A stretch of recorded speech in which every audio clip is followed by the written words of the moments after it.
Avez-vous déjà ressenti une lassitude dans votre foi, l'impression d'être sur le point d'abandonner, comme si Dieu était loin et que vous étiez trop faible pour continuer le combat? Alors cette histoire est pour vous.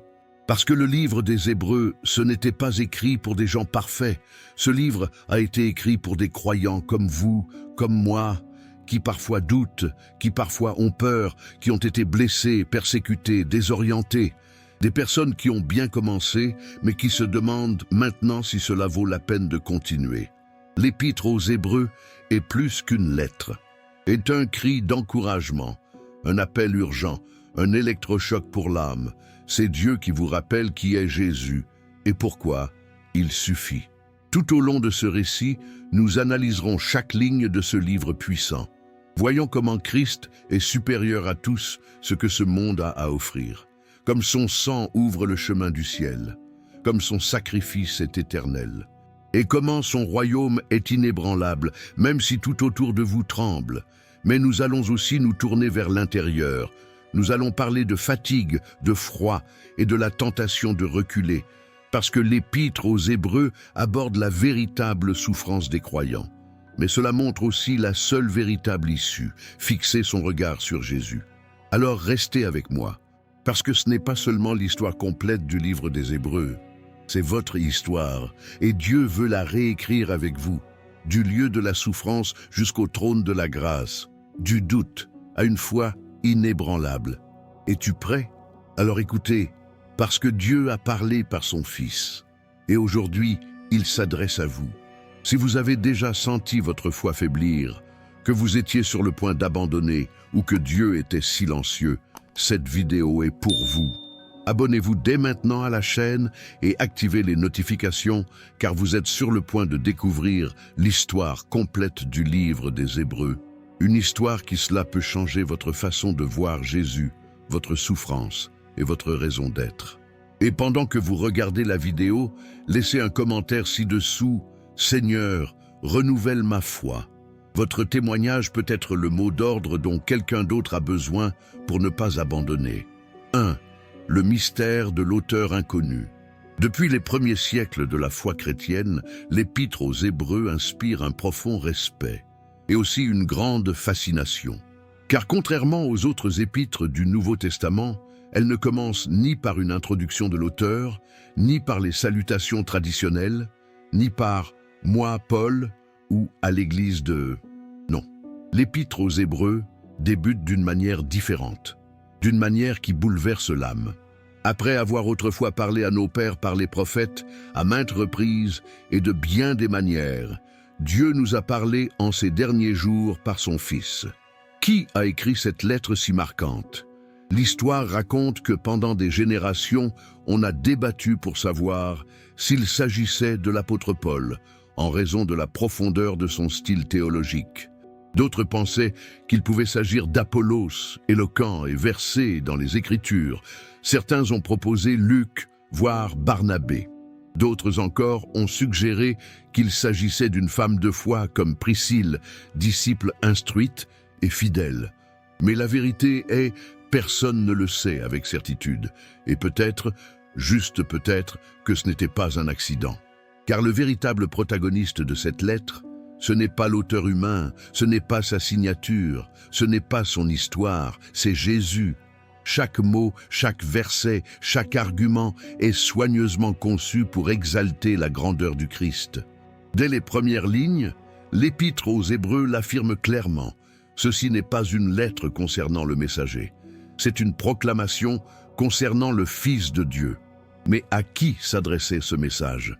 À la communauté des croyants hébreux, aux Juifs qui avaient embrassé l'Évangile, aux hommes et aux femmes qui connaissaient la loi, les prophètes, le temple, les sacrifices, à ceux qui avaient grandi en vénérant Moïse, le grand prêtre et les anges comme des messagers sacrés. Mais à présent, face à la persécution, au doute et à la souffrance, certains commençaient à vaciller. Suivre Jésus avait un prix élevé. La peur régnait. La confusion s'installait, une tentation silencieuse planait, celle de faire demi-tour, de retourner aux anciennes pratiques, de se réfugier dans le judaïsme traditionnel et de se détourner de la croix, C'est là que cette lettre jaillit comme un feu ardent. Ce n'est pas une épître douce, ce n'est pas un texte de consolation superficielle, c'est une proclamation solennelle, une exhortation fervente, un enseignement profond qui va droit au cœur, car le message est clair, Jésus est supérieur à tout, à tous, aux anges. À Moïse, à Aaron, au temple, au sacrifice, à l'ensemble du système. Il est l'accomplissement, le centre, le point culminant de toute la révélation divine. Et cette vérité ne peut être ignorée. Par conséquent, même si nous ignorons le nom de l'auteur avec certitude, nous connaissons assurément l'intention de l'Esprit qui l'a inspiré. L'Épître aux Hébreux n'est ni un traité froid, ni une réflexion philosophique. C'est une lettre vivante, urgente, prophétique, tel un cri qui traverse les siècles, proclamant « Ne retournez pas en arrière, tournez-vous vers le Christ, accrochez-vous à lui, car en lui se trouve tout ce dont vous avez besoin. » Ainsi commence cette histoire. Non pas par la voix d'un homme, mais par la voix éternelle de Dieu qui parle à travers son Fils. Êtes-vous prêts à l'entendre? 2. Dieu a parlé, et maintenant, il a parlé par son Fils. Imaginez un instant que vous vous trouviez au cœur du désert de Judée, dans une humble tente sous un ciel étoilé. Votre grand-père, un homme de foi, vous raconte comment Dieu a parlé à Moïse sur le mont Sinaï, avec le feu, le tonnerre et une voix qui a fait trembler la terre. Puis il vous parle d'Élie, qui a entendu la voix de Dieu dans un doux murmure, ou d'Isaïe, qui a vu le Seigneur exalté sur son trône. C'est ainsi que vous avez grandi en entendant ces récits. Dieu avait parlé à maintes reprises et de bien des manières. Mais maintenant, l'auteur de l'Épître aux Hébreux vous révèle quelque chose d'encore plus étonnant. Dieu nous a parlé par l'intermédiaire de son Fils. Il n'est pas un prophète comme les autres, il n'est pas un ange, il n'est pas un écho lointain du ciel. Il est Dieu lui-même, parlant par son Fils, et cela change tout. Tout au long de l'histoire, Dieu a utilisé des voix humaines pour révéler sa volonté. Il donna à Noé des instructions concernant l'arche, à Abraham des promesses qui allaient changer le destin des nations, à Moïse la loi, à David une alliance éternelle, aux prophètes vision de jugement et d'espérance. Chacune de ces voix était précieuse, sacrée, inspirée, mais incomplète parce qu'ils pointaient tous vers quelque chose, ou plutôt vers quelqu'un, Jésus-Christ. Et maintenant, en ces derniers jours, comme le dit la lettre, quelqu'un a parlé. Et non pas d'un nuage, ni par des éclairs, ni par une vision lointaine. Il a parlé avec des pieds poussiéreux, des mains guérisseuses, des yeux en larmes, avec des mots qui brûlaient et réconfortaient à la fois. Jésus n'était pas simplement un enseignant. Il était la parole vivante de Dieu, marchant parmi les hommes. C'est pourquoi l'Épître aux Hébreux le décrit avec une série de titres glorieux à qui il a donné héritier de tout. Il est l'héritier de l'univers, non seulement parce qu'il le mérite, mais parce qu'il est le Fils légitime du Père. Tout ce qui existe, le ciel, la terre, les anges, les planètes, les océans, lui appartient. Mais par qui il a aussi créé l'univers. Jésus n'est pas apparu à Bethléem comme un nouveau venu. Non, il était déjà là lorsque la lumière fut séparée des ténèbres, lorsque les étoiles furent suspendues, lorsque la poussière de la terre fut soufflée pour former le premier homme. Il est le Créateur. Et qui est le rayonnement de la gloire de Dieu et l'expression parfaite de son être. Ses paroles sont comme une poésie divine. Jésus ne fait pas que refléter Dieu. C'est l'expression visible de son être invisible. Il n'y a pas de distance entre ce que Dieu est et ce que Jésus révèle. Voir le Fils, c'est voir le Père. Connaître sa compassion, sa puissance, sa justice et sa miséricorde, c'est connaître le cœur même de Dieu et qui soutient toute chose par la parole de sa puissance. C'est profondément important. Car tant que vous respirez, tant que le monde tourne, tant que les étoiles ne s'effondrent pas, c'est car le Christ les soutient par sa parole. Il n'existe pas un seul atome dans l'univers qui échappe à son autorité. Et puis, l'auteur de l'Épître aux Hébreux nous conduit à la croix. Ayant accompli par lui-même la purification de nos péchés, il n'a envoyé personne d'autre. Il n'a pas délégué la tâche, il est descendu lui-même, il a vécu sans péché, a été trahi, on lui a craché dessus, on l'a fouetté, on l'a crucifié, et par son sang, il a purifié nos péchés. Ni par des rituels, ni par des sacrifices répétés, il l'a fait une seule fois et pour toujours.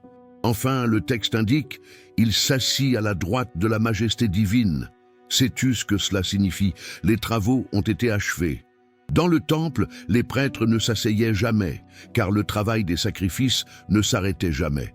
Mais le Christ, en s'offrant lui-même en sacrifice parfait, s'assit non pas parce que j'étais fatigué, mais parce qu'il n'y avait plus rien à faire.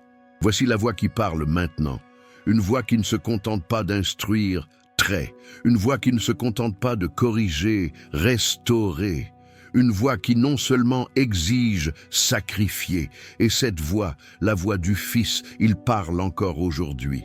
3. Jésus, supérieur aux anges. Dans l'imaginaire du peuple hébreu, les anges occupaient une place de choix, source d'une profonde vénération. Ils étaient considérés comme des messagers sacrés, des exécutants de la volonté divine, des êtres célestes puissants apparus au moment clé de l'histoire biblique. C'est un ange qui retint la main d'Abraham avant qu'il ne sacrifie Isaac. Les anges gardaient le jardin d'Éden, guidaient Lot, annonçaient la naissance de Samson, protégeaient Daniel dans la fosse aux lions et transmettaient directement les messages de Dieu aux prophètes. Selon la tradition juive, la loi elle-même aurait été révélée par des anges au Sinaï. Par conséquent, pour de nombreux croyants d'origine juive, il était difficile de comprendre que quelqu'un puisse être au-dessus des anges. Mais l'auteur de l'Épître aux Hébreux ne faiblit pas. Dès les premiers chapitres, d'une voix ferme et d'une clarté divine, il proclame une vérité qui change tout. Jésus n'est pas un ange, il est le Fils, et cela le place infiniment au-dessus d'eux. Et comment le prouve-t-il ? Non pas par des opinions humaines, mais en citant les Écritures elles-mêmes, utilisant 7 passages de l'Ancien Testament comme une épée acérée qui tranche tout doute et exalte le Messie. Le premier, « Tu es mon Fils, je t'ai engendré aujourd'hui » Psalmon 2,7. Aucun ange n'a jamais reçu ce titre, aucun n'a été appelé fils en ce sens, seul le Christ. Puis il déclare « Je serai pour lui le Père, et il sera pour moi le Fils ». 2 Samuel 7,14, une promesse messianique claire. Dieu n'adopte pas les anges comme héritiers, mais Jésus, ouais, il est le légitime, l'Éternel. Et s'il subsiste encore des doutes, l'Épître aux Hébreux poursuit par une déclaration puissante que tous les anges de Dieu l'adorent, Deutéronome 32,43. Pouvez-vous l'imaginer? Des êtres resplendissants et majestueux qui inspiraient la peur, lorsqu'ils apparaissaient aux hommes, se prosternant devant le Christ. Le Fils, il n'est pas un adorateur, est le bien-aimé. Plus loin, l'auteur déclare « Ton trône, ô Dieu, est éternel ». Psalmon 45, 6, 7. Ici, le Père appelle son Fils, Dieu. Il lui attribue un trône éternel, un sceptre de justice, une onction d'huile de joie qui le distingue de tous les autres. Il cite ensuite un autre passage choquant. Toi, Seigneur, au commencement, tu as fondé la terre, et les cieux sont l'œuvre de tes mains. Psalmon 102, 25, 27. Jésus n'est pas seulement au-dessus des anges, il est avant même leur existence. Il a fondé la terre, étendu les cieux comme un manteau, et lorsque toute la création vieillira, il restera inchangé. Et cette section se conclut par une question directe adressée à tous ceux qui doutent de sa suprématie. À quel ange Dieu a-t-il jamais dit « Asseyez-vous à ma droite jusqu'à ce que je fasse de vos ennemis un marchepied pour vos pieds » Psalmon 110, 1. La réponse est claire, aucun. Seul le Fils se voit accorder cette place d'honneur à la droite de la majesté divine, dans les lieux très hauts, place du pouvoir et de la domination sur toute chose. Par ailleurs, que sont les anges selon l'Épître aux Hébreux? Ce sont des esprits au service de Dieu, envoyés pour servir ceux qui hériteront du salut. Oui, ils sont magnifiques, mais ils sont serviteurs, plutôt Jésus est roi. Et cela a des implications éternelles.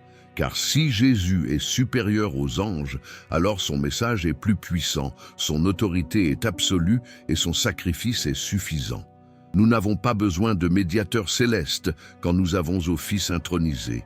Nous ne devons pas craindre les pouvoirs invisibles lorsque celui qui les a créés et qui les gouverne est avec nous. L'auteur de l'Épître aux Hébreux ne veut pas seulement que nous admirions Jésus. Il veut s'incliner devant lui, que nous avons confiance en lui, que nous comprenons qu'aucun autre nom au ciel ou sur la terre ne peut lui être égal. Les anges servent, mais le Fils règne. Si cette histoire vous touche, n'allez pas sans agir. Abonnez-vous maintenant, si vous ne l'avez pas déjà fait, car ici, nous partageons du contenu qui renforce votre foi et vous rapproche du cœur de Dieu. Et écrivez dans les commentaires « Je cours les yeux fixés sur Jésus ». Votre foi peut inspirer quelqu'un d'autre qui a besoin d'un mot d'encouragement aujourd'hui. Continuons ensemble jusqu'au bout de cette course. 4. Le danger de négliger un si grand salut. Imaginez un instant que vous êtes dans une barque, au milieu d'une rivière, au courant puissant. Vous ne faites rien, vous ne ramez pas, vous n'avancez pas, vous ne luttez pas. Vous restez simplement immobile. Mais ce qui semble être de la passivité est en réalité un chemin silencieux vers le désastre, car en ne faisant rien, le courant vous emporte. Voici l'avertissement que l'auteur de l'Épître aux Hébreux adresse avec fermeté et compassion au cœur de ses auditeurs. Comment pourrons-nous échapper si nous négligeons un si grand salut? Il ne s'agit pas de rejeter ou de haïr ouvertement la foi, ni de se rebeller par la violence. Il est question de négligence oubliée, laisser tomber, faire comme si de rien n'était. Ne pas lui accorder l'importance qu'elle mérite, car ce salut n'est pas quelque chose de banal. Il n'a pas été annoncé par un prophète ordinaire. Elle a été proclamée par le Seigneur Jésus lui-même, et cela a ensuite été confirmé par ceux qui l'ont entendu, les apôtres, témoins directs de la puissance, des miracles et de la résurrection. Et aussi par Dieu lui-même. Il a appuyé ce message par des signes, des prodiges, des miracles et des dons du Saint-Esprit. Ce salut n'a pas été inscrit à l'encre sur du parchemin, mais dans le sang d'une croix. Il n'a pas été proclamé sur des tables de pierre, mais sur une poutre de bois marquée par la douleur et la gloire. Et maintenant, l'auteur interroge, comment pourrons-nous nous en sortir si nous la négligeons? C'est comme s'il criait « Ne vous endormez pas, ne l'ignorez pas, ne croyez pas pouvoir rester indifférent à un don aussi immense. » Ce message ne s'adresse pas aux personnes qui n'ont jamais entendu parler de Jésus. Il est destiné à ceux qui savent déjà, qui ont entendu la vérité, qui ont senti la présence de Dieu, mais qui sont en danger de glissant lentement dans l'indifférence. L'image utilisée par l'auteur au chapitre 2 est très claire. Nous devons prêter plus attention à ce que nous avons entendu, afin de ne pas nous laisser emporter. Le verbe « glisser » évoque ici l'image d'un navire qui lâche son ancre et petit à petit, sans que personne ne s'en aperçoive, s'éloigne du port sûr et se perd dans l'obscurité. Et pourquoi est-ce si grave? Car autrefois, chaque transgression de la loi donnée par les anges était justement punie. Nul n'échappait au châtiment. Si cela était vrai dans l'Ancienne Alliance, combien encore maintenant? Le salut vient-il directement du Fils de Dieu? Ce n'est pas un message de terreur, mais d'éveil spirituel. L'auteur n'écrit pas pour condamner, mais pour secouer les cœurs endormis, pour dire « N'oubliez pas ce que vous avez reçu, ne laissez pas le bruit du monde étouffer la voix de l'Évangile, ne laissez pas la souffrance ou le découragement éteindre la flamme de votre foi.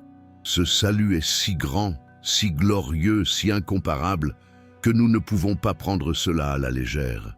C'est un salut qui brise les chaînes, qui pardonne les péchés, qui restaure ce qui était perdu, qui ressuscite les morts, qui transforme les coupables en enfants bien-aimés. Un salut qui a coûté le prix le plus élevé de l'univers, le sacrifice du Fils éternel de Dieu. Et si vous avez déjà entendu ce message, si vous avez déjà ressenti en vous le feu de cette vérité, ne vous laissez pas aller à le négliger. Car dans un monde plein de distractions, de fatigue, de problèmes et de tentations, le plus grand danger n'est pas toujours de renier le Christ. Il s'agit de l'oublier.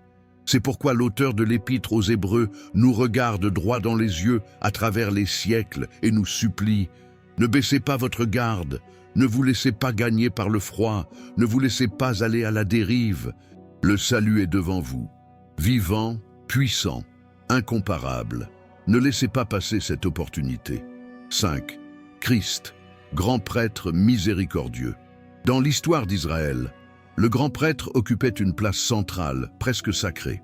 Il portait des vêtements particuliers.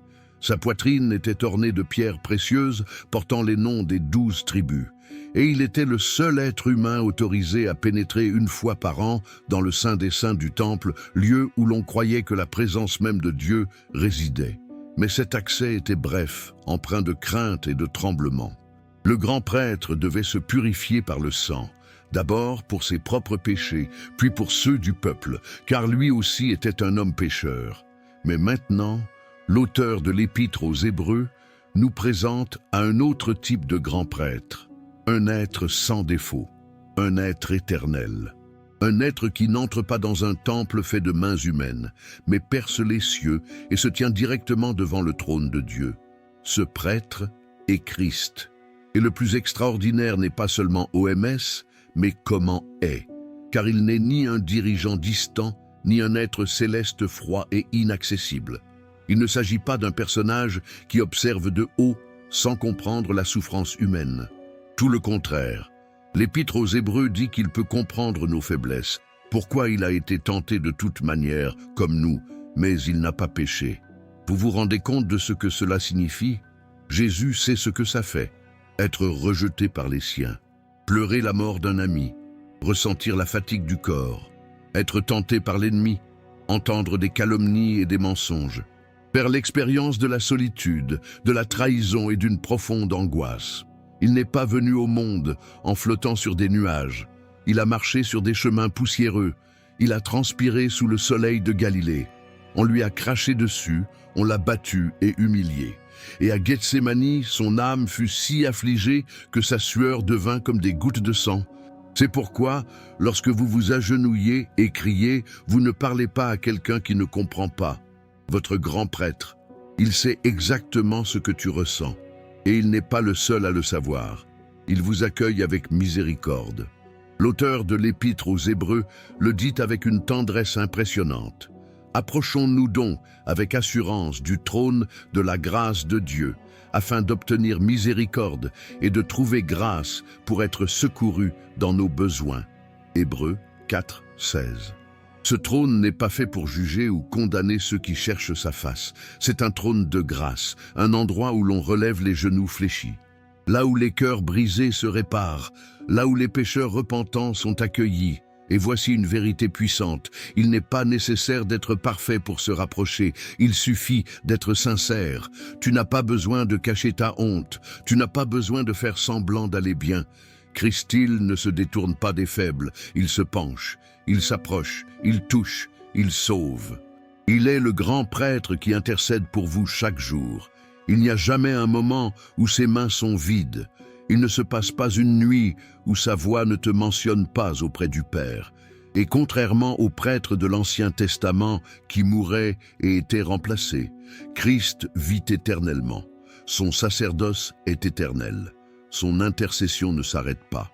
Par conséquent, lorsque vous échouez, ne fuyez pas lui, courez vers lui. Quand tu trébuches, ne te cache pas, implore sa grâce. Quand on n'a plus de force, n'oubliez pas que vous avez un avocat, un intercesseur, un frère aîné au ciel qui non seulement vous comprend, il te défend avec un amour parfait. Jésus n'est pas seulement roi, il est grand prêtre. Et ce n'est pas seulement au sommet, c'est en votre faveur. 6. Moïse était fidèle, mais le Christ est plus grand. Tout au long de l'histoire d'Israël, Moïse était une figure intouchable, le libérateur. Celui qui s'est entretenu face à face avec Dieu, celui qui de son bâton a fendu la mer Rouge, celui qui a reçu la loi sur le mont Sinaï, entouré de feu, de tonnerre et de gloire, celui qui a jeûné 40 jours en présence divine. Pour les Hébreux, évoquer Moïse revenait à évoquer l'aspect le plus sacré de leur foi. Il était le symbole ultime de fidélité et d'obéissance. Et pourtant, l'auteur de l'Épître aux Hébreux, avec courage, avec respect, mais avec une clarté prophétique, dit quelque chose de surprenant. Oui, Moïse était fidèle, mais le Christ est plus grand. Il ne le dit pas pour minimiser Moïse, mais pour démontrer la suprématie incomparable du Fils, parce que Moïse était fidèle comme serviteur dans la maison de Dieu, mais le Christ est resté fidèle comme Fils dans toute la maison. Et il y a une grande différence entre un serviteur qui s'occupe de la maison et un fils qui en hérite. Imaginez un instant une somptueuse demeure, entretenue avec le plus grand soin par un majordome dévoué. Chaque recoin est impeccable, chaque fenêtre brille de 1000 feux. Le jardin est en fleurs, la maison resplendit. Le domestique a accompli un travail remarquable. Mais un jour, le fils du propriétaire franchit le seuil. Il a la clé en poche. Il connaît chaque pierre du chemin, chaque pièce, chaque recoin. La maison lui appartient de droit. Ce fils ne vient pas en visite. Il est l'héritier. Il est le maître de maison. Voici la comparaison que nous propose l'Épître aux Hébreux. Le peuple vénérait Moïse, mais certains risquaient de retomber dans les anciennes pratiques, pensant qu'un retour à la loi serait plus sûr que de suivre Jésus au milieu de la persécution. C'est pourquoi l'auteur leur rappelle.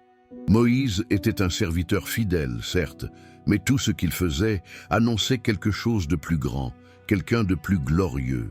Toute sa vie était une ombre, un signe du Christ. Et le message est direct. Fixons nos regards sur Jésus, l'apôtre et le grand prêtre de notre foi. Hébreux 3:1. Ne fixez pas votre regard sur la figure du passé, aussi glorieuse ait-elle pu être. Fixez les yeux dans le Fils, en celui qui non seulement apporte un message de Dieu, mais c'est le message de Dieu incarné. Mais l'histoire ne s'arrête pas là. L'auteur évoque un événement plus profond, survenu à l'époque de Moïse et dont la résonance demeure puissante. Dans le désert, nombreux furent ceux qui endurcirent leur cœur. Malgré les miracles dont ils avaient été témoins, la manne, l'eau jaillissant du rocher, le nuage le jour et le feu la nuit, beaucoup n'y croyaient pas.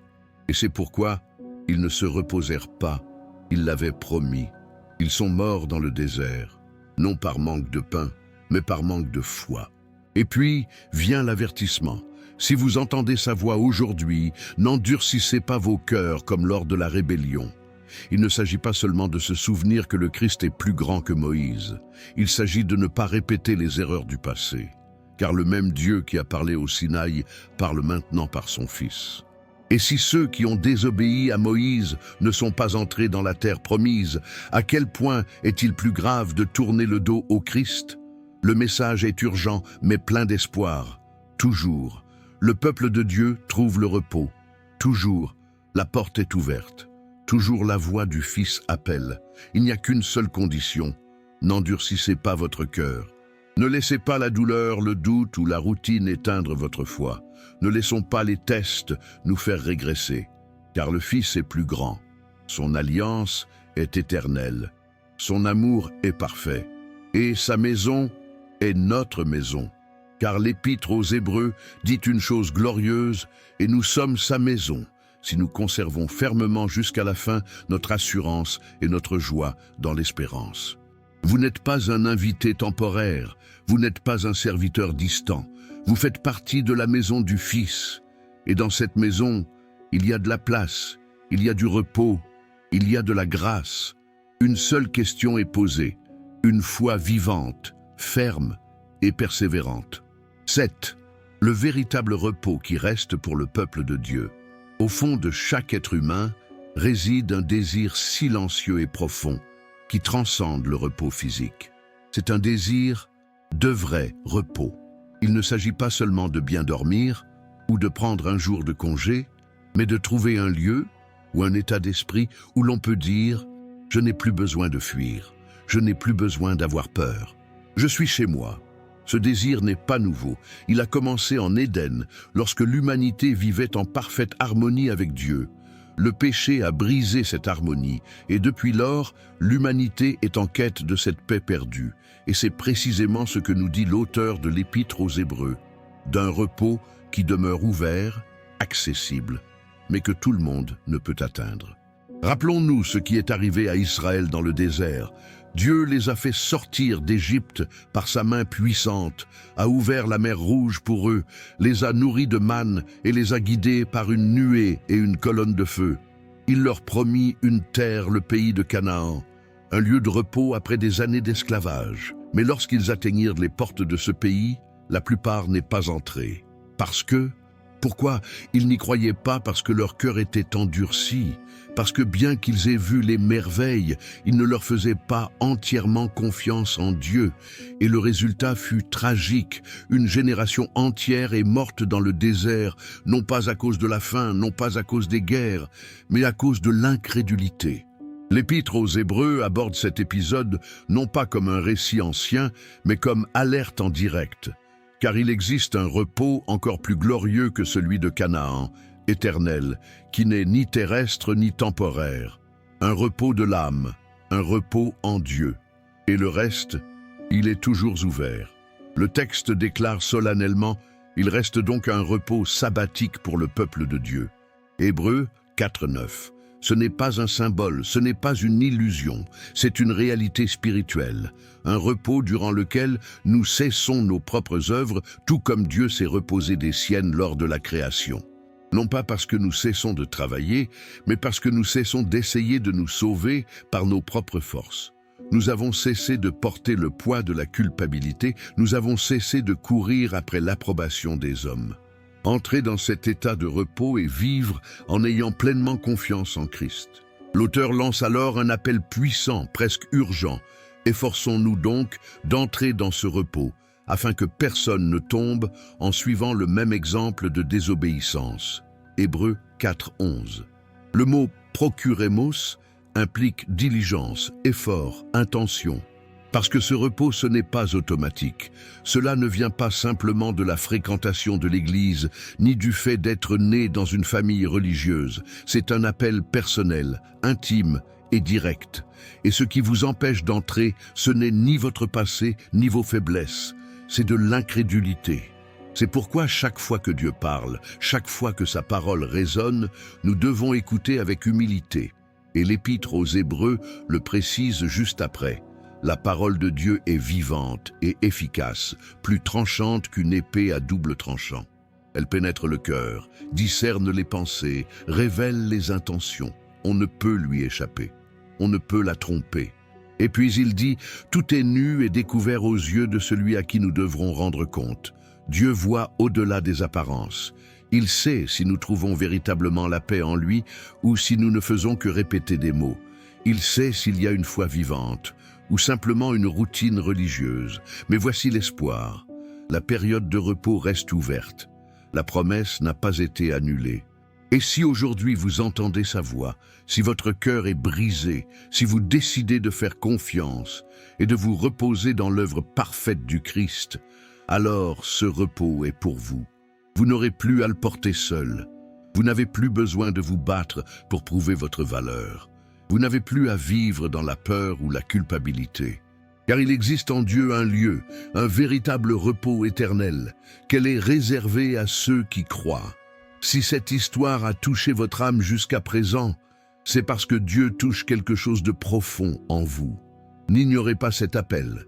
Faites une pause, abonnez-vous à la chaîne dès maintenant et rejoignez cette communauté qui marche par la foi, jour après jour. Écrivez dans les commentaires « Mon espérance est ferme en Christ », car lorsque vous proclamez votre foi, les autres en sont également fortifiés. Continuons. Le meilleur est à venir. 8. La parole de Dieu, vivante et pénétrante.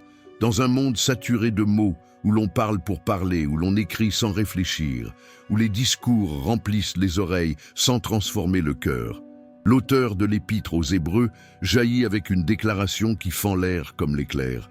Car la parole de Dieu est vivante et efficace, plus tranchante qu'une épée à deux tranchants. Hébreux 4:12. Ce verset n'est pas une jolie métaphore pour décorer une affiche. C'est une vérité puissante, directe et profondément spirituelle. La parole de Dieu. Elle n'est pas morte, ce n'est pas un écho du passé, ce ne sont pas des mots vides sur de vieilles pages. Elle est vivante et elle est active. Quand Dieu parle, il se passe quelque chose. Rappelons-nous comment tout a commencé. Et Dieu dit que la lumière soit. et la lumière fut. Dès le commencement, la parole de Dieu, elle n'informe pas seulement, elle transforme. Il ne se contente pas de communiquer, crée. Cela ne se contente pas d'enseigner, pénètre jusqu'au plus profondes trépidantes de l'âme humaine. C'est pourquoi l'Épître aux Hébreux la compare à une épée à double tranchant. Ce n'est pas une épée ordinaire, ce n'est pas un couteau émoussé, c'est une arme précise, tranchante et pénétrante. Et ce qu'elle coupe n'est ni de la chair ni de l'os. C'est l'âme et l'esprit, c'est-à-dire la partie la plus intime de votre être. La parole de Dieu. Il vous connaît mieux que vous ne vous connaissez vous-même. Il sait faire la différence entre des phrases vraies et des répétitions. Elle sait quand vos actions sont motivées par l'amour ou par les apparences. Il sait quand tu souffres, même si tu souris. Il sait quand vous avez la foi et quand vous faites semblant. C'est comme si les Hébreux disaient « Ne cherchez pas à vous cacher derrière des excuses, la religiosité ou les bonnes œuvres. La parole vous transperce, elle vous met à nu.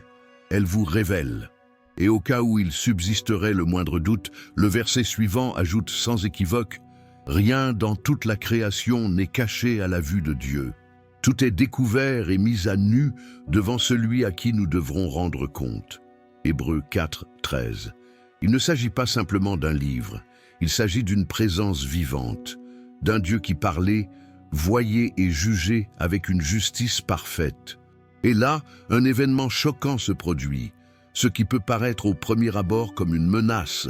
Tout est nu devant Dieu, devient une glorieuse espérance, car ce même Dieu qui voit votre pire côté, il offre également la grâce, le pardon et la restauration à travers sa parole, parce que cette épée qui blesse aussi beaucoup, cette épée qui ouvre l'âme, expose pour le nettoyage. Cette épée qui tranche ce qui est caché, il le fait pour que vous soyez libres. Par conséquent, chaque fois que vous êtes confronté à la Bible, vous n'êtes pas face à un livre ordinaire. Vous ouvrez la porte à un scalpel divin qui opère avec une précision chirurgicale. Et même si parfois ça fait mal, c'est pour vous sauver. La parole de Dieu ne flatte pas votre ego. Comparez-vous, cela vous purifie, cela vous prépare. Et lorsque vous êtes prêt à laisser entrer cette épée, alors vous commencez à ressentir le véritable pouvoir de la transformation spirituelle. Parce que la connaître ne suffit pas. Il faut ouvrir ton cœur à elle. Nous devons le laisser faire son travail. Nous devons lui permettre d'éliminer ce qui est pourri, de séparer le charnel du spirituel, de déraciner le mensonge, de réveiller ce qui dort et d'illuminer ce qui est caché. Voilà la parole de Dieu. Vivante, efficace, pénétrante, guérisseuse, infaillible, et aujourd'hui encore, il continue de prendre la parole. 9. Jésus, le souverain prêtre qui a traversé les cieux. Dans l'ancien système religieux d'Israël, le grand prêtre occupait une fonction sacrée et impressionnante. Une fois par an, le jour du grand pardon, il pénétrait dans le lieu très saint, l'espace le plus sacré du tabernacle, séparé par un épais voile. Nul autre ne pouvait y entrer. C'était le lieu où se manifestait la gloire de Dieu. Le prêtre devait s'y rendre avec le plus grand respect, porter des vêtements spécifiques, se purifier avec du sang, porter de l'encens et offrir des sacrifices pour lui-même et pour tout le peuple. C'était un acte solennel, mais limité, à durée limitée, une seule fois par an, limité à l'espace, uniquement à l'intérieur du temple terrestre. Et son efficacité était limitée, car il fallait la répéter année après année. De plus, ce prêtre était humain, faible, un pécheur comme tout le monde. Mais maintenant, dans l'Épître aux Hébreux, l'auteur nous montre quelque chose d'infiniment plus magnifique. Jésus n'est pas seulement le nouveau souverain prêtre, il est le prêtre parfait, éternel et incomparable. Et le plus étonnant, il n'entra pas dans un temple de pierre, il ne traversa pas un tabernacle humain, il ne se rendit pas au Saint des Saints à Jérusalem, il a traversé les cieux. Oui, l'Épître aux Hébreux nous le dit très clairement. Puisque nous avons un grand prêtre souverain qui a traversé les cieux, Jésus, le Fils de Dieu, demeurons fermes dans notre confession de foi. Hébreux 4,14. Imaginez cela. Le ciel, cet espace inaccessible, mystérieux et glorieux, a été traversé par le Fils de Dieu, non pas en visiteur, mais en tant que le médiateur éternel entre Dieu et les hommes. Mais le texte ne nous dit pas seulement ce qu'il a fait, il nous parle aussi de qui il est pour nous. Jésus, ce n'est pas un prêtre indifférent. Il n'est pas assis sur un trône lointain, observant froidement nos luttes. Au contraire, car nous n'avons pas un souverain sacrificateur qui ne puisse compatir à nos faiblesses. Au contraire, il a été tenté en tout point comme nous, mais sans commettre de péché. Hébreux 4,15. Quelle déclaration profonde! Jésus, il sait ce que c'est que d'être tenté. Pas en théorie, pas à distance, en chair. Il fut tenté dans le désert par Satan, tenté par la faim, par le pouvoir, par la gloire, tenté d'abandonner, d'éviter la souffrance, de prendre des raccourcis. Il fut tenté à Gethsémani, lorsque son âme était affligée au point d'être au bord de la mort. Tenté d'abandonner la croix, d'éviter la douleur, d'échapper au rejet, et pourtant, dans toutes ces choses, il n'a pas péché. Cela ne la rend pas seulement admirable, cela la rend parfaitement apte à vous comprendre, parce qu'il, elle, ne connaît pas seulement votre douleur, il l'a vécue. Il n'entend pas seulement vos cris, lui aussi a pleuré. Non seulement il pardonne vos péchés, il le portait. C'est pourquoi l'Épître aux Hébreux ne vous invite pas à vous approcher avec crainte, honte ou froideur. Il vous le dit avec des mots empreints de tendresse et de force. Approchons-nous donc avec assurance du trône de la grâce de Dieu. Hébreux 4, 16. Avec confiance, parce que ce trône n'est pas un acte de condamnation, mais de grâce. Ce n'est pas un lieu où les sentences sont prononcées, mais un lieu où elles sont accordées miséricorde et aide. Ce n'est pas un tribunal froid. C'est le cœur du Père s'est ouvert par le sacrifice du Fils. Et là, vous et moi pourrons trouver exactement ce dont nous avons besoin.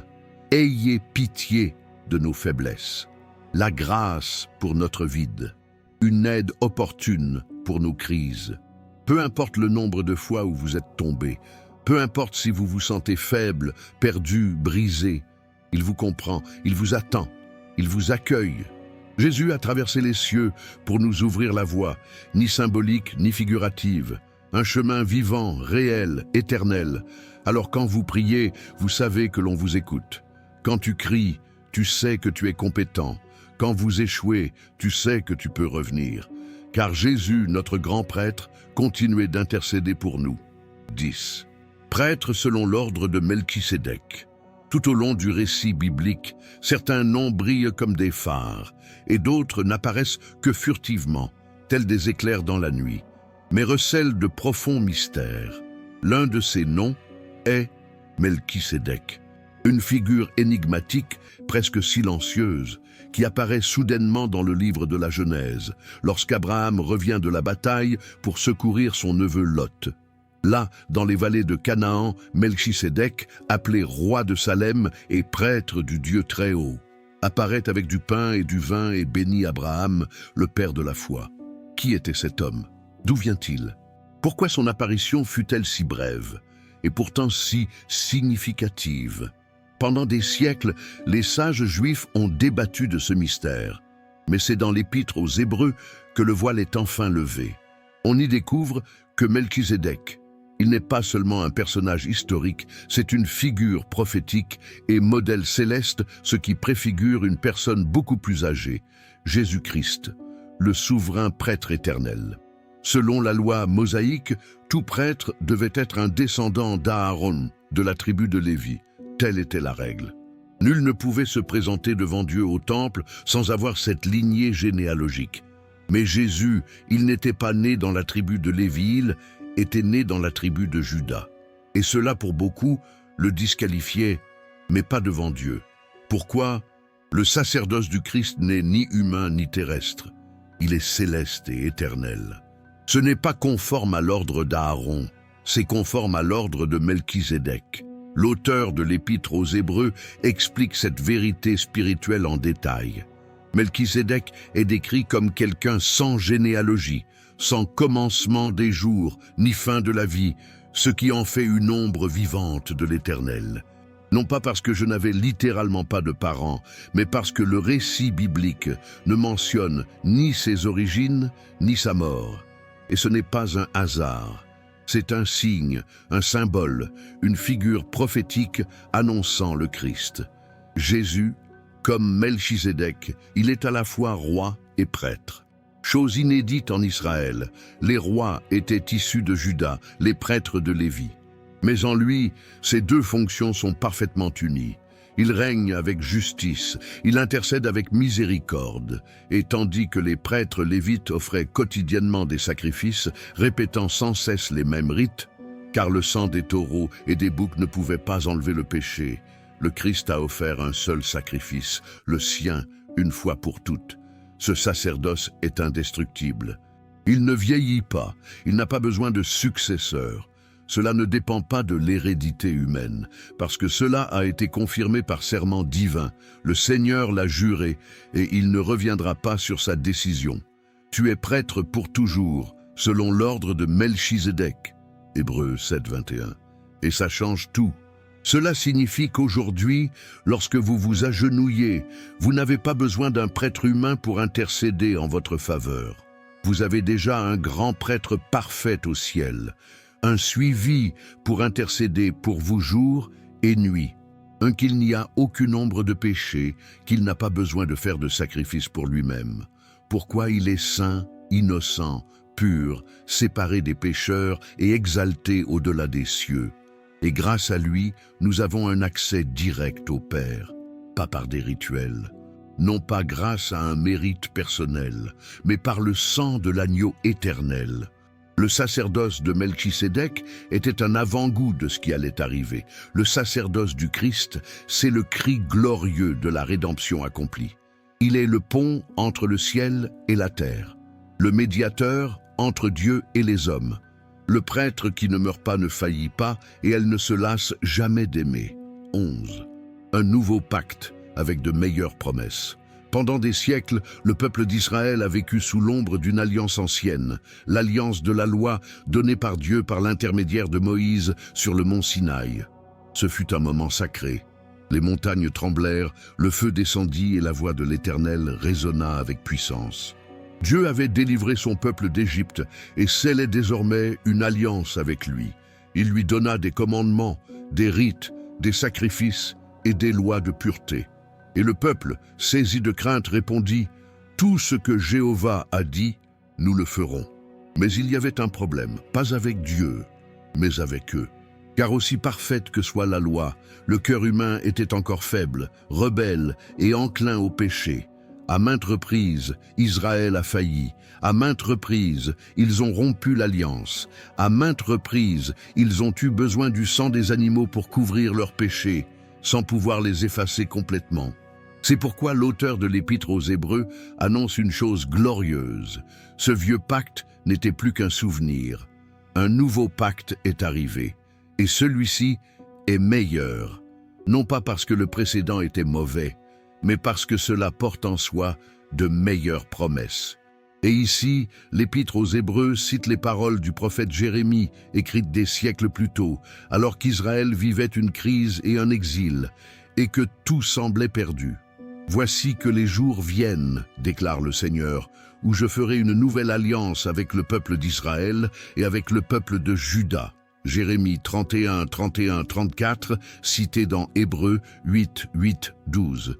Et en quoi consiste ce nouveau pacte? D'abord, cela ne sera plus écrit sur des tablettes de pierre. Dieu l'inscrira dans nos cœurs. Il ne s'agira pas d'une liste externe de règles que nous devrons nous contraindre à suivre. Ce sera une transformation intérieure, profonde et radicale. Un changement de l'intérieur vers l'extérieur. Je mettrai mes lois dans leur esprit et je les écrirai dans leur cœur. Pouvez-vous imaginer cela? Il n'est plus un Dieu lointain donnant des ordres d'en haut. Est un Dieu qui est proche et qui demeure en nous, qui façonne votre conscience, qui vous guide, qui vous renouvelle, qui implante sa vérité au plus profond de votre âme. Deuxième, le nouveau pacte promet une relation intime et directe. Et je serai leur Dieu, et ils seront mon peuple. Plus aucun intermédiaire pour vous séparer. Plus de distance pour refroidir la relation. Maintenant, vous pouvez connaître Dieu de manière personnelle, vivante et authentique. Troisième, l'accès à Dieu ne sera plus réservé à une poignée de mages ou de prêtres triés sur le volet, et personne n'enseignera son prochain, ni ne dira à son frère « Connaissez le Seigneur », car tous me connaîtront, depuis le plus petit jusqu'au plus grand. Tous, riches et pauvres, enfants et personnes âgées, femmes et hommes, instruits ou non. Tout le monde peut connaître Dieu. Et l'aspect le plus frappant de ce nouveau pacte, ce qui en fait une promesse irrésistible, se trouve dans cette phrase. Car je serai miséricordieux envers leurs iniquités, et je ne me souviendrai plus de leurs péchés, ni de leurs actes de transgression. Quelle déclaration percutante!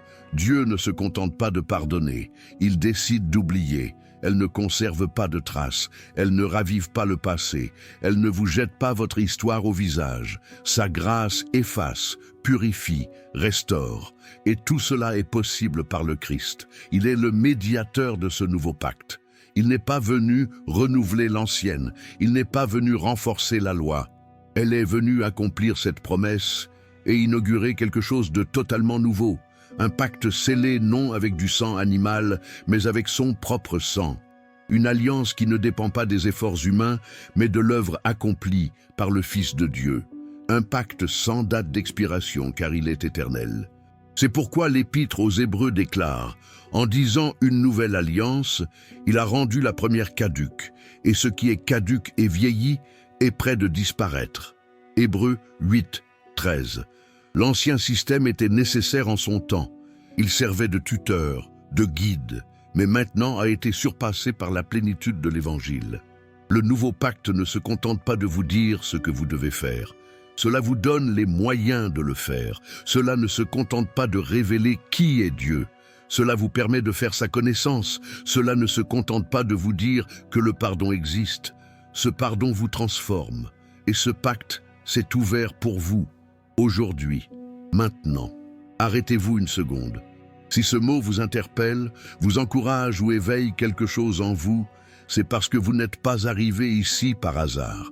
Dieu vous parle, et cette histoire continue de prendre de l'ampleur. Abonnez-vous maintenant, donnez-lui un j'aime et partagez cette vidéo avec quelqu'un qui a aussi besoin d'écouter l'histoire complète du livre des Hébreux. Écrivez dans les commentaires « Je ne recule pas, j'avance par la foi ». Votre décision peut avoir un impact sur ceux qui sont sur le point d'abandonner. 12. Le tabernacle céleste est le sacrifice parfait. Pour comprendre la grandeur de ce que l'auteur de l'Épître aux Hébreux révèle dans ce chapitre, il nous faut imaginer le centre spirituel du peuple d'Israël, le tabernacle. Ce sanctuaire portatif, fait de rideaux, de colonnes, d'or et de bronze, avait été conçu selon les instructions directes de Dieu à Moïse. Il était saint, il était beau, mais c'était une ombre, un modèle céleste, un reflet limité d'une réalité plus vaste. Là, des sacrifices quotidiens étaient offerts, le sang d'agneaux, de taureaux, de boucs, sans cesse, année après année, jour après jour. Car le péché du peuple était constant, et la solution devait être répétée à l'infini. Un épais voile séparait le lieu saint du saint des saints. Seul le grand prêtre y pénétrait, et ce, une seule fois par an. Et même alors, il n'y entrait pas sans crainte, ni sans effusion de sang. La raison, car la présence de Dieu y demeurait, et le péché humain ne pouvait s'y introduire sans médiation. Mais maintenant, l'Épître aux Hébreux nous présente quelque chose d'infiniment supérieur. Jésus, il n'est pas entré dans un tabernacle fait de mains d'hommes. Il entra au paradis même. Il n'offrit pas de sang d'animaux. Il a offert son propre sang. Et cette différence change tout. Le texte l'indique clairement. Le Christ, venu comme grand prêtre des biens qui sont maintenant ici, est entré une fois pour toutes dans le lieu très saint, par le tabernacle plus grand et plus parfait, non fait de main d'homme, c'est-à-dire qui n'est pas de cette création, ayant obtenu la rédemption éternelle. Hébreux 9, 11, 12. Cela signifie que le sacrifice du Christ n'était pas symbolique. C'était définitif, c'était éternel, c'était céleste. Tandis que les prêtres de l'ancienne alliance entraient à maintes reprises avec le sang d'autres peuples, le Christ, il est entré une fois pour toutes par son propre sang et a ouvert un chemin éternel vers le Père. Il n'est plus nécessaire de répéter ce sacrifice. Il n'y a plus de barrière entre Dieu et l'homme. Le voile fut déchiré. Le chemin fut ouvert. La rédemption fut scellée pour toujours. Et ce n'est pas tout. L'Épître aux Hébreux explique que si le sang des animaux pouvait purifier l'extérieur, c'est-à-dire permettre l'entrée dans le temple, purifier le corps de l'impureté rituelle, à combien plus forte raison le sang du Christ, qui s'est offert lui-même sans tache à Dieu, peut-il purifier notre conscience? À combien plus forte raison le sang du Christ purifiera-t-il votre conscience des œuvres mortes afin que vous serviez le Dieu vivant? Hébreux 9, 14. Parce que le problème des êtres humains ne s'agit pas seulement d'un péché extérieur, mais de la culpabilité intérieure. Et ça, aucun rituel ancien ne pouvait l'effacer. Seul le sang de l'agneau parfait pouvait y parvenir.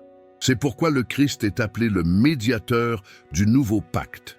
À cause de son sacrifice, il répond aux exigences, les remplace et les surpasse.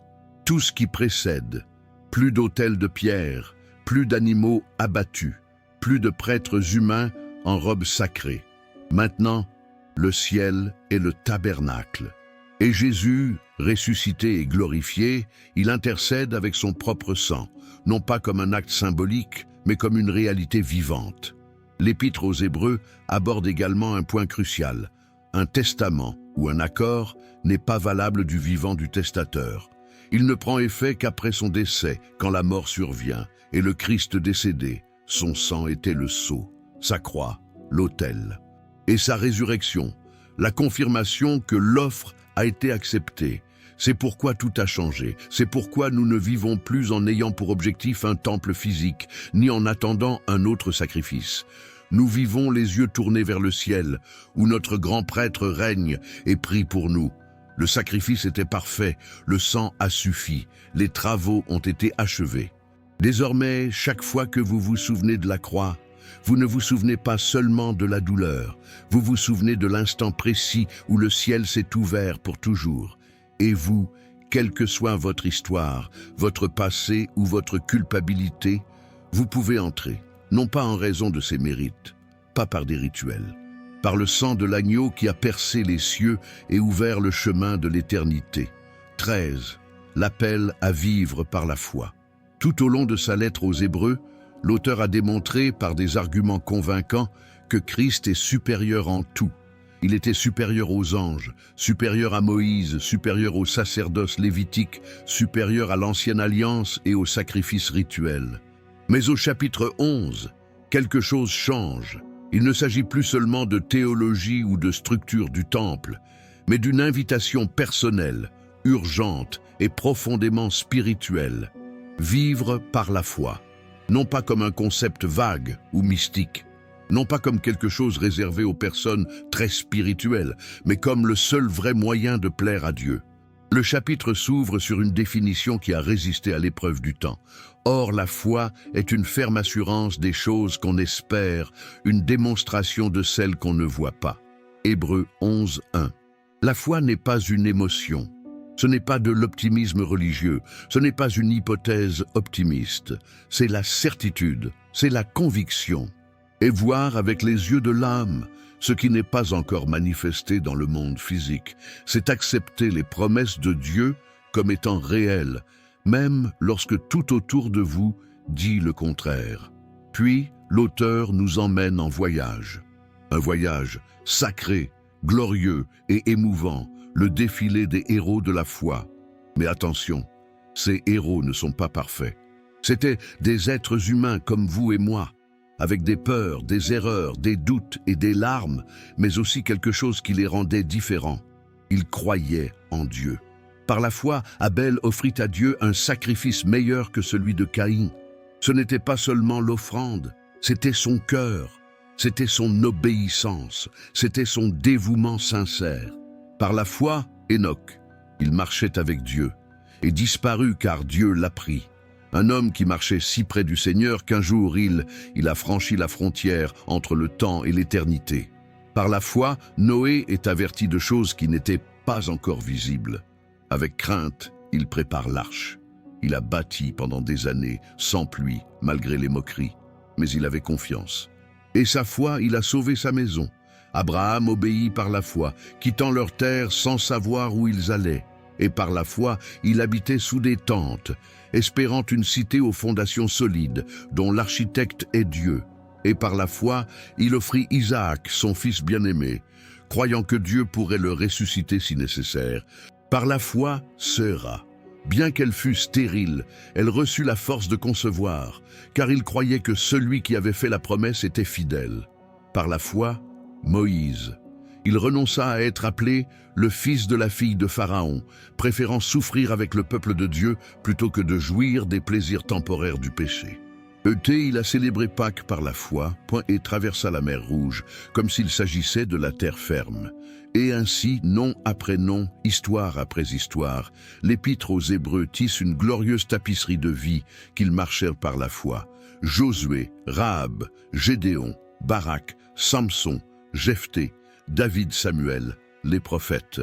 Certains ont conquis des royaumes, fermé la gueule des lions, éteint des incendies dévastateurs, échappé aux tranchants de l'épée et se sont montrés puissants au combat.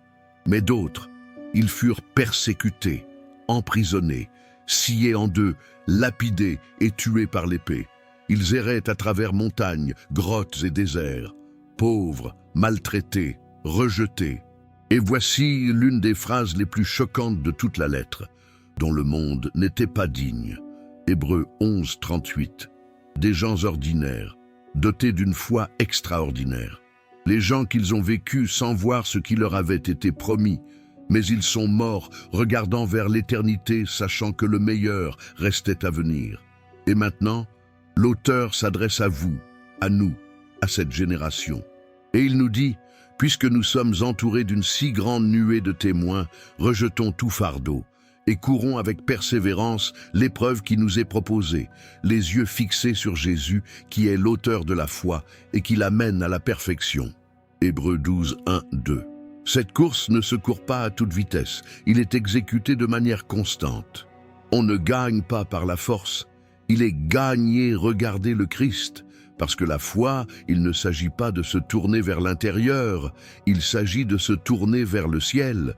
C'est vivre en sachant que Dieu tient ses promesses, même si vous ne le voyez pas encore. Faites confiance même si vous ne comprenez pas. Avancez malgré la peur, obéir même quand cela fait mal, et continuer à croire même quand tout semble perdu. Tel est l'appel des Hébreux.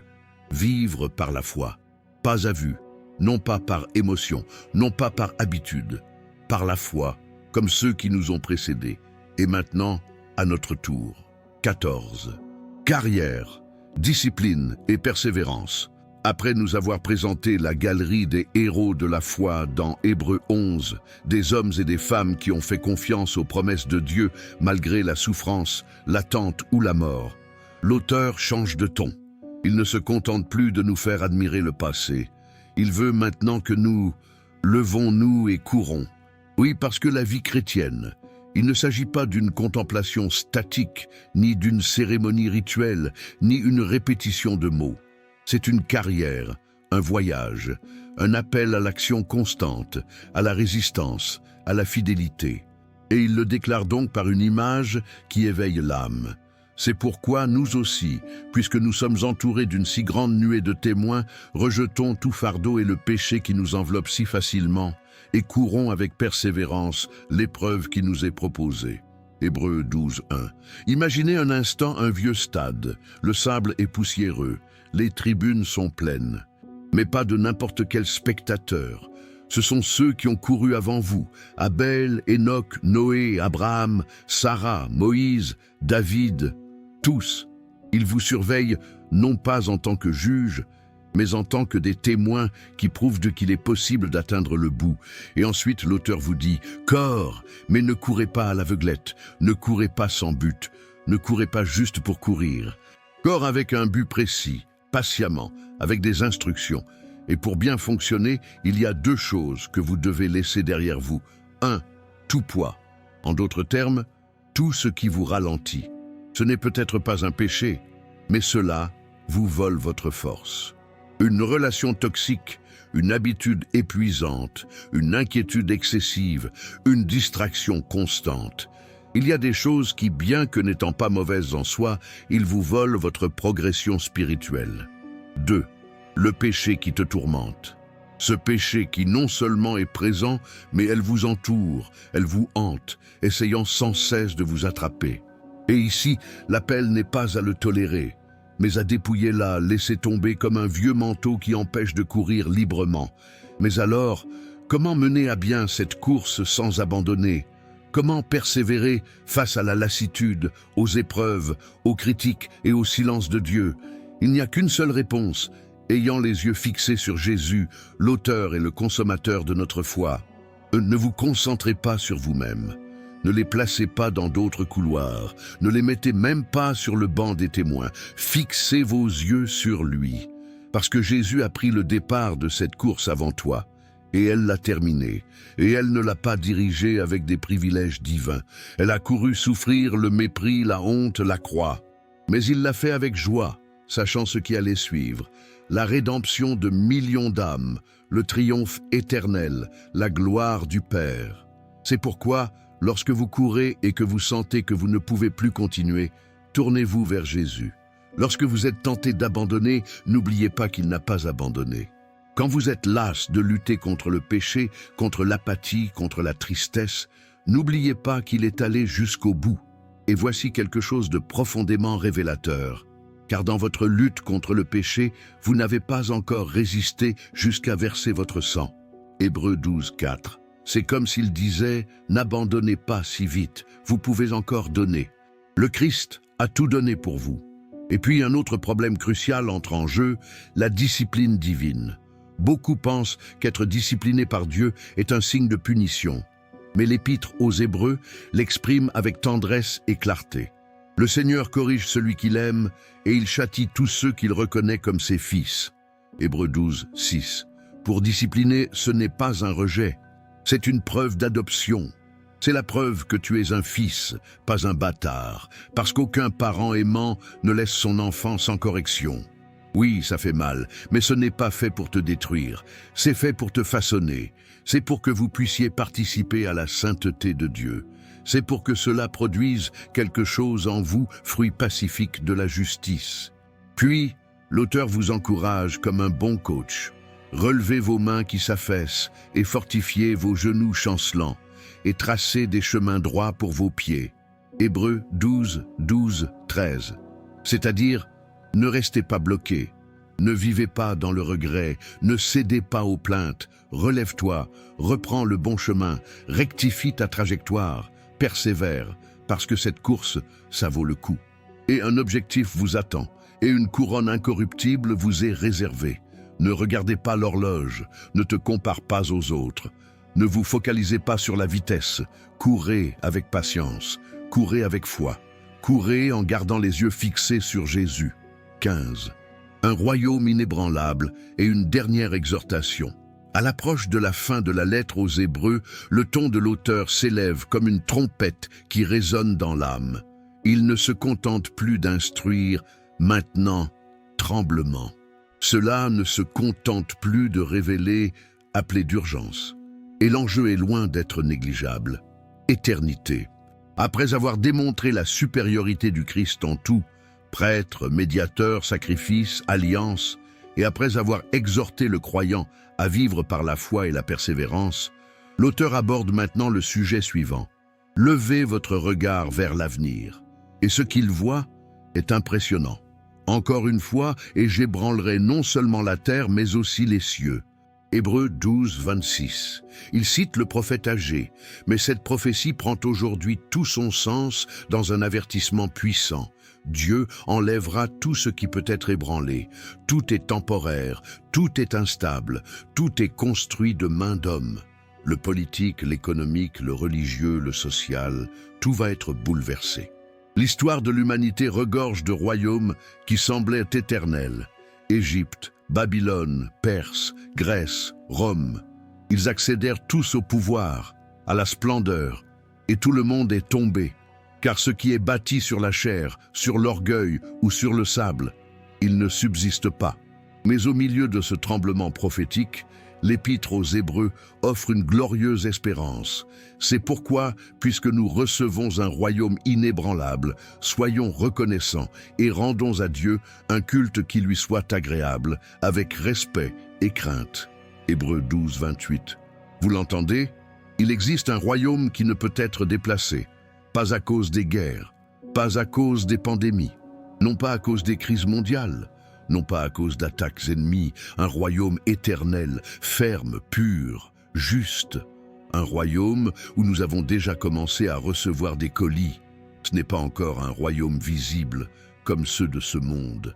Mais c'est plus réel que n'importe quel empire humain et il est gouverné par le roi des rois, Jésus-Christ. L'auteur nous invite donc à formuler 2 réponses. 1. Gratitude, pas l'indifférence, pas de routine spirituelle. Ne vivez pas comme si rien n'avait changé, mais un cœur reconnaissant pour l'immense privilège d'appartenir à ce royaume. Ni vous ni moi n'étions membres de ce royaume de plein droit. Nous étions très éloignés l'un de l'autre, nous étions ennemis. Mais par le sang de l'agneau, nous sommes devenus citoyens du ciel, héritiers d'un royaume qui ne s'effondre pas. Et ainsi, cela devrait nous remplir d'admiration, d'une véritable gratitude. 2. Servir avec crainte et respect. Il ne s'agit pas de vivre comme on le souhaite. Il s'agit de vivre pour plaire à Dieu, avec la crainte non pas du châtiment, mais d'une profonde révérence. Avec respect, avec dévouement, avec une obéissance sincère. Car le texte se termine par une phrase qu'il ne faut pas ignorer, car notre Dieu est un feu dévorant. Hébreux 12, 29. Non pas un feu destructeur pour ceux qui l'aiment, mais un incendie qui consommait tout ce qui est impur, tout ce qui est faux, tout ce qui est superficiel. Un feu qui purifie, transforme et sanctifie. Et la lettre se termine ainsi, non pas comme un adieu amical, mais comme un appel brûlant. Un appel à ne pas revenir en arrière. Ne méprisez pas ce qui est éternel. Ne jouez pas avec la grâce. La lettre aux Hébreux n'a pas été écrite pour être admirée. Il a été écrit pour être obéi. Et vous qui l'avez écouté jusqu'au bout, vous ne pouvez plus dire que vous ne savez pas. Vous ne pouvez plus vivre comme avant. Vous avez été prévenu. Tu as été aimé. Vous avez été invité au royaume. Il ne reste plus qu'une question. Allez-vous vivre en citoyen du royaume inébranlable ou en touriste dans un monde qui s'effondre? Le royaume est ouvert, du sang a coulé, l'espoir est vivant et le roi vous attend.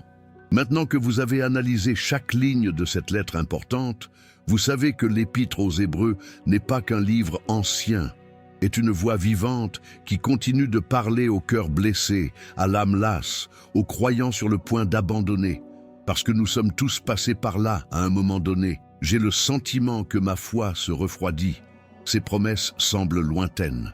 Que le poids de la vie est plus fort que les forces qui nous restent, que Dieu est silencieux et que peut-être revenir en arrière serait plus facile que de continuer. Et c'est précisément à ce moment-là que l'histoire du livre des Hébreux devient profondément nôtre. Cette lettre ne vous juge pas, elle vous éveille. Cela ne vous écrasera pas, cela vous élève. Cela n'exige pas la perfection.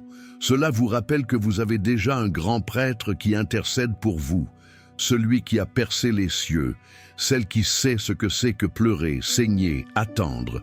Une qui ne vous désigne pas du doigt, il vous souhaite la bienvenue. L'Épître aux Hébreux ne parle pas uniquement de théologie, il parle d'espoir pour les cœurs brisés. Il parle d'un accès direct au Père. Il est question d'un royaume qui ne bouge pas quand tout le reste tremble. Si vous vous sentiez perdu, cette histoire vous montrera le chemin. Jésus. Si vous portiez un fardeau de culpabilité, cette histoire vous offre un pardon total. Si vous étiez incertain de votre place, cette histoire vous appelle son héritier, membre de la maison de Dieu. Parce que ce n'était pas seulement l'histoire complète du livre des Hébreux, c'était le reflet de votre parcours et une invitation sacrée.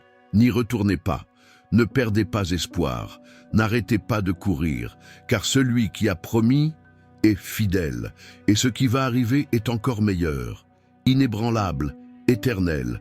Aujourd'hui, le ciel est encore ouvert, et Jésus intercède encore pour vous. La course n'est pas terminée, et vous pouvez encore atteindre le but. Mais il ne s'agit pas simplement de la conclusion d'une vidéo, est le début d'une nouvelle étape dans votre foi. Maintenant que vous le savez, l'histoire complète du livre des Hébreux, ne vous arrêtez pas ici. Vérifiez si vous êtes abonné à la chaîne, et si vous ne l'êtes pas, faites-le maintenant. Activez les notifications pour recevoir plus de contenu qui enrichira votre vie spirituelle. Aimez ce post s'il vous a parlé, et partagez cette vidéo avec une personne qui a besoin d'encouragement dans son cheminement spirituel. Laissez-nous un commentaire. J'appartiens au royaume inébranlable. Ainsi, nous saurons que vous êtes arrivés jusque-là et que cette histoire fait aussi partie de la vôtre. On se retrouve dans la prochaine vidéo. Et n'oubliez pas, Jésus continue d'intercéder pour vous.